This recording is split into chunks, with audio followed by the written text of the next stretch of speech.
안녕하세요. 예스맨입니다. 항상 구독과 좋아요는 저한테 힘이 많이 되고요. 네, 소중한 시간을 쪼개서 광고 한 편씩이라도 끝까지 봐주시면 정말 깊이 감사드리겠습니다.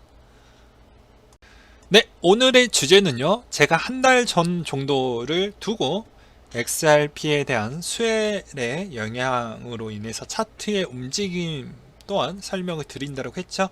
오늘은 그 시간으로 설명을 하도록 하겠습니다. 일단 2019년도 11월 7일부터 8일 때까지 이제 진행을 하게 되고요. 싱가포르에서 이루어진다라는 건 그전 시간에도 말씀을 드렸습니다. 이번에 이제 참가하시는 분들은 싱가포르 외무부와 그리고 시카고의 재무 담당이신 분들이 이제 참가를 하신다고 되어져 있고요.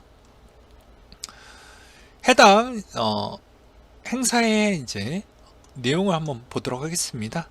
일단 11월 7일, 8일 이틀로 구성이 되어져 있고요. 7일 내용은 이제 뭐 7시부터 저녁 7시 때까지 잡혀져 있고 가장 중요한 시간대는 1시 45분부터 이제 3시 45분 이 시기가 가장 중요할 것 같습니다. 정책적인 토론이 가장 중요할 것 같다고 저는 생각이 들고요.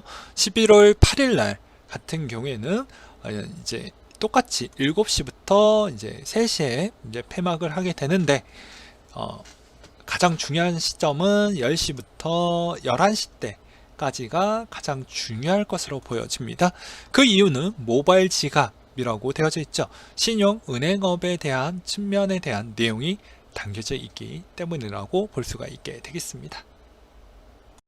네, 그럼 2019년도 때 수혜를 모았었을 때 어떤 반응이 나올지 과거 기반을 한번 봐야 되겠죠. 네, 2017년도 8월 25일자 때 나왔던 기사 기준으로 보았을 때는 버냉키 전 연주 의장이 참석을 했고요. 기간은 10월 16일부터 3일간 열렸습니다. 그것도 해당 토론토에서 진행을 했어요. 그래서 이때 상당히 기대를 많이 가졌죠. 연주 의장이 참석을 해서 좋은 이야기를 할 것이다 라고 우리는 그렇게 생각을 하고 있었지만 상당히 중립적으로 버냉키 씨는 그렇게 이야기를 했다라는 측면을 보실 수가 있게 되겠고, 이때 2017년도 10월 16일부터 한번 차트를 한번 보도록 하겠습니다. 해당 리플 차트, 네, 10월 16일자부터 3일간 보게 되면 어떻게 흘러갔을까요? 네, 당연히 이때부터니까 16, 17, 18입니다. 많이 빠졌죠? 그럼 그 전에는 어떻게 되었습니까? 미리 제가 계속 말씀을 드리지만 이런 행사 기간이 나오게 되면 어떻게 된다고 했습니까? 그 전에 한 달 전 정도 때 많은 방영을 받는다 라고 설명을 드렸죠. 그래서 미리 움직여 주었다 라고 볼 수가 있게 되겠고요. 그럼 18년도 때도 한번 봐야 될 거 아닙니까? 네, 18년도 때 또한 8월 1일자에 나왔던 기사 부분을 또 보게 되면 이때 또 중요한 인물을 또 모셔왔죠. 네, 전 미국 대통령 클린턴 대통령을 또 모셔가지고 또 연사를 또 하셨습니다.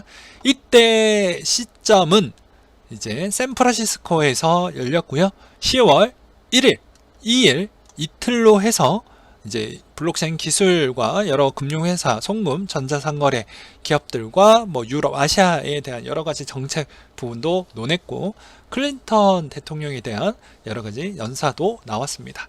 그때도 뭐 되게 긍정적으로 그나마 이야기를 해주긴 했죠.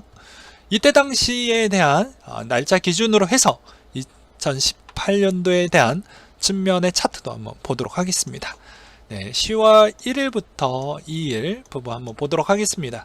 쭉쭉쭉 이때는 계속 시점이 별로 안 좋았죠. 10월달 부분으로 한번 보도록 하겠습니다. 10월 1일 2일이죠. 네, 그럼 자 봐보세요. 1일 2일 그러면 당일날은 어떻게 됐습니까? 별로 좋지 못했죠. 네, 그 전에 항상 한 달 전, 그러니까 3주 전 정도 때부터 움직이는 패턴을 우리는 좀 알 수가 있다라고 볼 수가 있게 되겠습니다. 그렇죠. 그렇기 때문에 날짜 일정을 보게 되면 거의 대부분 9월 중순 이후부터 본격적으로 상승을 보여주었다는 걸 보실 수가 있게 되겠고, 그 다음에 9월 거의 마지막 주가 거의 끝날 갈 때쯤 횡보를 계속 보여주다가 다시 약세 제자리로 돌아왔다 라고 볼 수가 있게 되겠고요. 이제 17년도 때를 한번 보도록 하겠습니다. 17년도 때도 16일 기준점으로 보았을 때도 이때죠. 네, 이때니까 거의 이때도 똑같이 9월 중순 때부터 올려서 거의 10월 첫째 주 라인 때 계속 횡보를 보여주고 다시 또 빠져주는 형태이다 보니까 거의 비슷한 시점을 도래를 해줬다.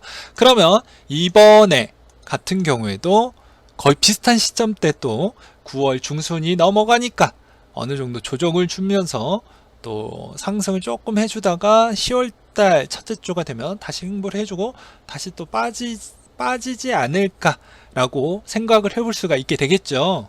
네, 일단은 과거 기반이 그렇게 동일하게 이루어졌기 때문에. 그렇지만 이번에는 이제 10월 달에 있지 않고 변수는 11월 달에 있다라는 점이 좀 포인트가 될 것 같습니다. 그래서 아마 이 시점 때 움직이 준다라고 하면 아무래도 10월 달에 또 찔끔 올라가는 부분이 있긴 하겠지만 그건 그 폭은 크진 않을 것으로 보여집니다. 그러니까 즉 무슨 이야기냐, 2018년도 때를 또 찝어서 설명을 드리도록 할게요. 이때, 네, 이때죠.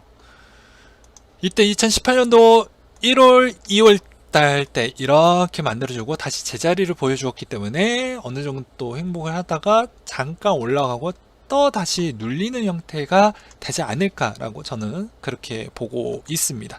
즉 이번에 올라가는 부분은 올라가게 되고 다시 내려가게 되는 자리가 만들어지게 된다고 하면 다시 어느 정도 횡보를 좀 하다가 잠깐 조금 더 올라가는 패턴이, 그게 스웰의 행사의 차트 흐름의 맥락이 어느 정도 끝나는 거 아닌가 라고 저는 그렇게 보고 있습니다.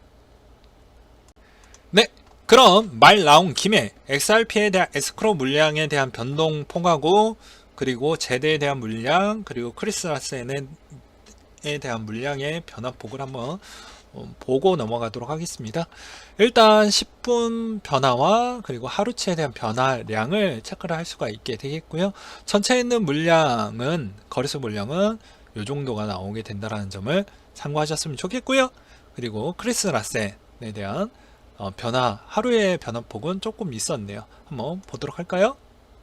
보게 되면 이쪽 부분에서 좀 변화폭이 생겼다는 걸 보실 수가 있게 되겠죠. 요렇게 또 보여주고 있네요. 즉 어느 정도 매물이 좀 나오고 있다 라고 생각을 해볼 수가 있게 되겠죠. 저 계정으로. 그리고 그 다음으로는 이제 제드 맥켈럽에 대한 계정을 좀 보셔야 되겠죠. 네, 제드에 대한 물량도 하루에 0.02 정도에 대한 변화폭이 생겼습니다. 해당 내용에 대한 계정을 보게 되면 이 계정, 이 TXID에 대한 계정에 영향이 좀 있었다 라는 걸 보실 수가 있게 되겠고, 되게 진폭이 되게 크죠. 네, 그만큼 어느 정도 팔고 있구나 라는 걸 대충 확인을 해 보실 수가 있게 되겠고, 에스크로에 대한 물량도 상당히 빠르게 줄어들고 있다는 걸 또 보실 수가 있게 되겠습니다. 이것 또한 한번 보도록 하겠습니다. 얼마나 많이 바뀌었는지 보도록 하겠습니다. 이것도 이렇게 보게 되면 상당히 빠르게 소화를 해주고 있는 실정을 보실 수가 있게 되겠습니다. 네, 2018년도 기준으로 해서 이제 19년도 1월부터 해가지고 쭉쭉쭉 하면 엄청나게 빠르게 소화를 시켜주고 있다. 즉 반대로 하면 빠르게 기간 판매 프로그램 마켓 세일 부분을 겁나게 팔아제꼈다. 뭐 이렇게 또 볼 수가 있게 되겠죠. 네, 이거는 뭐 장점도 있고 단점이 너무 교차가 많이 있다 보니까 저번에도 디테일하게 설명했으니 굳이 따로 설명은 안 하도록 하겠습니다. 네, 오늘은 여기까지 준비를 했고요. 항상 여러분들한테 힘이 되고 도움이 되는 예스맨이 되도록 하겠고, 이상으로 마치도록 하겠습니다.